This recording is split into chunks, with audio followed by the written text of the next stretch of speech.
Welcome, everybody, to the Creator Tutorials podcast. Really excited we have on Alison today. Alison, would you give yourself an introduction? Yeah, so I am Alison Halen. I am a content marketer, SEO strategist, speaker, and author. I like to say that I put the words onto your website that tells everyone who you are, what you do, and why we should all care. And I work in SEO best practices as well as marketing strategy into the content I create for my clients so that it can be as effective as possible. How'd you get into doing what you're doing now? I wanted to be a novelist when I was growing up, and I was told that writers don't make any money and I should choose a more practical career. Still ended up majoring in English because I couldn't stay away from it. Also majored in psychology because people are fascinating. So ended up getting the perfect degree for what I'm doing now. Had no clue this was an option. Thought I wanted to work in publishing because I figured if I couldn't make a living writing books, maybe I could make a living making books. Well, I graduated in 2009 right after the job market crashed. So there were no jobs to be had in publishing or really anywhere else. So ended up, answering phones for a few years. It was a job. It was not a career. Ended up between jobs at one point. And my roommate at the time, her dad, who was an attorney, was awesome and offered to give me stuff to do around his office until I got back on my feet. And one of the things he needed was someone to write blog posts for his law firm. And he knew that I had a strong writing background. So he offered me the gig. And I was like, what? I can get paid to write? Seriously? Yeah, sign me up. So I jumped at that chance and started writing for him and then for an associate of his and then for some friends of mine. Did eventually get another day job, but I kept writing on the side. And it was one of those where every time I met someone and they do the whole, so what do you do? I'd be like, well, by day I'm a receptionist, but I'm really a writer. And I would put much more emphasis on the writing than on my day job. So yeah, it just kept growing until I couldn't do both anymore. So quit the day job back end of 2014, I think, to do this full time. And I've been doing it ever since. Wow. You kind of lucked into a really kind of great industry there because your friend was in the hand of the lawyer space, was a lawyer. But tell me more about that, because doing this type of writing for people, it's not something that, like you said, you didn't really think about it. You kind of stumbled into it. Who are the people that you're working with now, and how has that maybe changed over time? Yeah, still working with a lot of attorneys because it is a really great niche. And people always ask me how I picked my niche. And I go, I didn't, it picked me. I just kind of stumbled into it and was like, this is a really good niche. I'm going to stick with it. Yeah. So my first client prior to hiring me was doing his own blog writing, and lawyers should not be allowed to do their own marketing ever. So I was happy to take over for him. And it was much more effective after I took over for him. So I think that was my first clue, was like, oh, this can really have an effect on people's businesses. He came back to me after 6 months of writing blog posts for him and told me that my blogs had brought in $75,000 worth of business to the law firm. So yeah, that was an awesome testimonial that I have used all over the place. I think one of the biggest things that changed is just getting more strategic about it, both from an SEO perspective, which I knew nothing about when I started writing blog posts, but also from a marketing strategy perspective. So from SEO, it's okay, what are the keywords?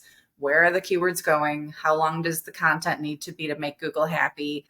Trying to get my clients to post frequently enough to make Google happy, which is its own struggle. So getting all of that in line, but also marketing strategy. So making sure that my content sounds like my client and not like me or one of my other clients. I want it to be really specific to their brand. Before, I was just kind of reading their blog posts and talking to them to try to get an idea of their voice. And sometimes I still do that, but I've come up with more of a system lately with a series of questions that I ask all of my clients so that I know who's the ideal client, what does the buyer journey look like, what is the next step in the buyer journey when they encounter this piece of content, how are we going to motivate them to take that next step. All of those things were things I hadn't been thinking about when I first stumbled into this career, but the more I learned about blogging professionally, the more I learned. And it's also gotten more competitive. I mean, that was back in 2012 when I started writing for him. So it was really easy to just write some good content and put it up there regularly and you get results. And it's gotten so much more competitive lately. So I have had to get more competitive and make my content more competitive so that my clients can continue getting those awesome results. And I want to talk about, the tools that you're using and kind of those skills and the things that you've learned over time and how to be more competitive in the market as far as like blog writing and content marketing goes through a SEO perspective. But can you take me back here and deconstruct, it might be a foreign concept to some people, of how does a blog post that you put on your website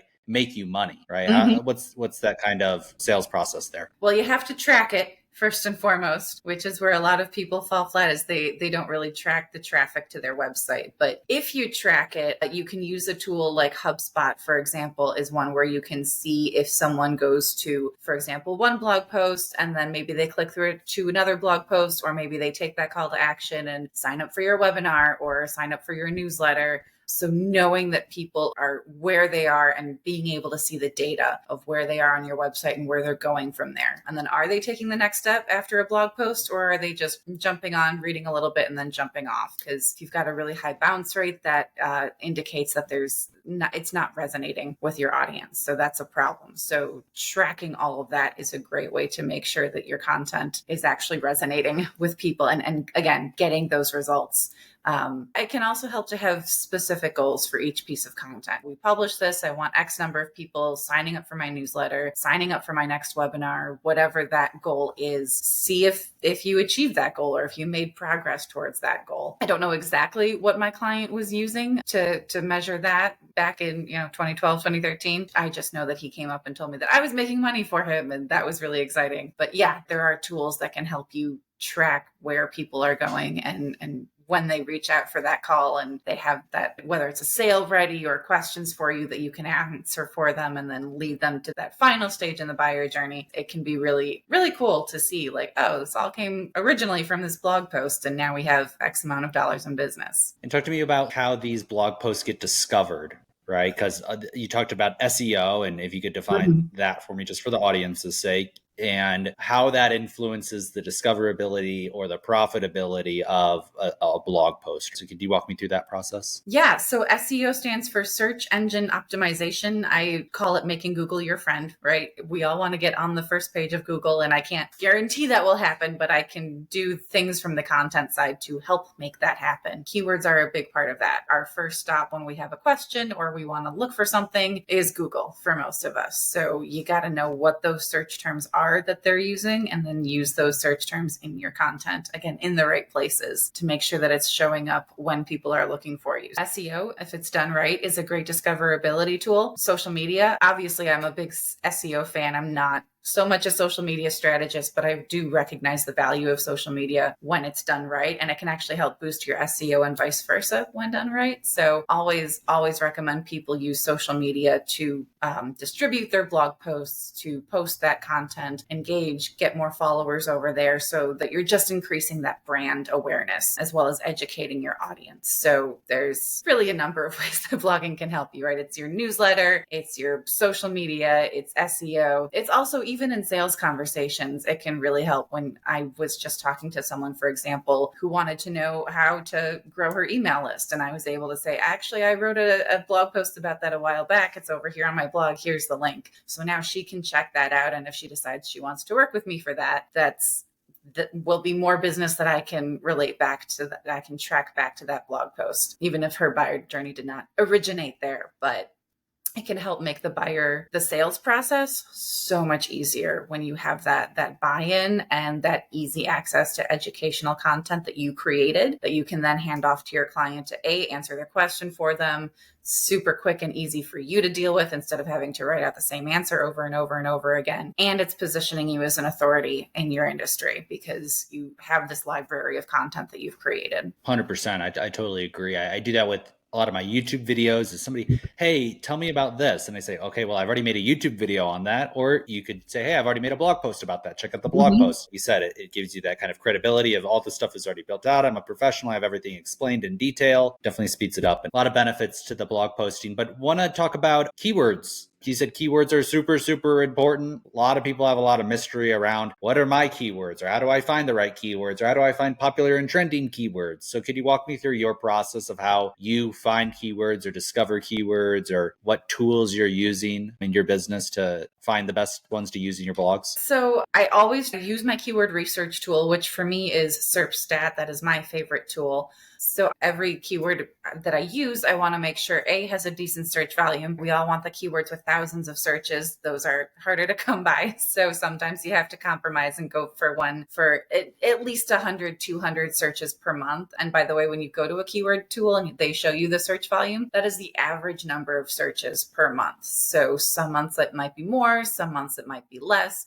you want to take a look, and it will show you a chart down below those original stats. It will show you if it's trending over time, if it's going upward, if it's going downward, if it zigzags. You've got some things that come up, like New Year's resolutions tend to come up a lot in January and not the rest of the year. So that's something to consider. AI is something that exploded as a topic at the end of last year. And I feel like it wasn't nearly as big a topic prior to November of last year. And then it just exploded. So that's the kind of thing where you can see on the chart where it goes up dramatically. That's something to consider, as well as the keyword difficulty or SEO difficulty. It might have different names depending on the tool you're using, but that's a score from 1 to 100, indicating how much content already exists out on the internet using that particular keyword. So the higher the number, the more content that's out there. That means it's going to be really competitive and you're going to have a harder time ranking for that keyword. So I always look for something with a decent SEO score, competition score, so it's not too competitive, but also has a decent search volume. And sometimes you have to let one go in order to boost the other a little bit. That's where sometimes you get the little bit of a lower search volume, just because you are trying to rank for something that you actually have a shot at ranking for. So at its most basic, that's my keyword research that I do as far as coming up with keywords. Always start with the basics. What is the problem you're solving? What is the product or service you're providing? Every keyword research tool, when you do research a keyword, you get a list of related keywords underneath. So if the keyword you are currently researching doesn't get you the information you want, the stats you want, you can look at those related keywords and make sure your keyword is relevant to the topic you're covering, because sometimes we have phrases that mean different things and you might think it means one thing and everyone is searching for it looking for something completely different. So make sure first and foremost that it's relevant, as well as maybe there's a slightly different keyword in there that means basically the same thing but has better stats than the one you're first using. So always look at that. Answer the Public is another one of my favorite tools that you put in a keyword or a phrase and it gives you all of the questions using that keyword or phrase that have been used across the internet. So that is a great way to come up with ideas. Again, if I find a good phrase, I always take it back to my keyword research tool and make sure it's got those stats, because Answer the Public won't give you those stats, but it's a great way to just